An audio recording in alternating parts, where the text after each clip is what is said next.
নমস্কার বন্ধুরা, কেমন আছেন সবাই? আশা করি সকলে খুব ভালো আছেন।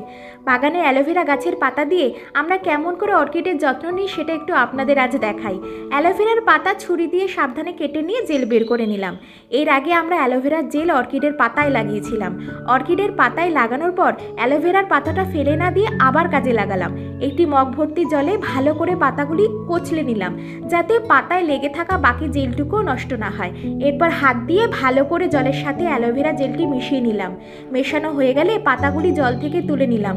কয়েকটি পাতা রয়ে গেলেও ক্ষতি নেই। তারপর টব সহ অর্কিডটিকে সেই জলে 2-3 মিনিট মতো চুবিয়ে রাখলাম।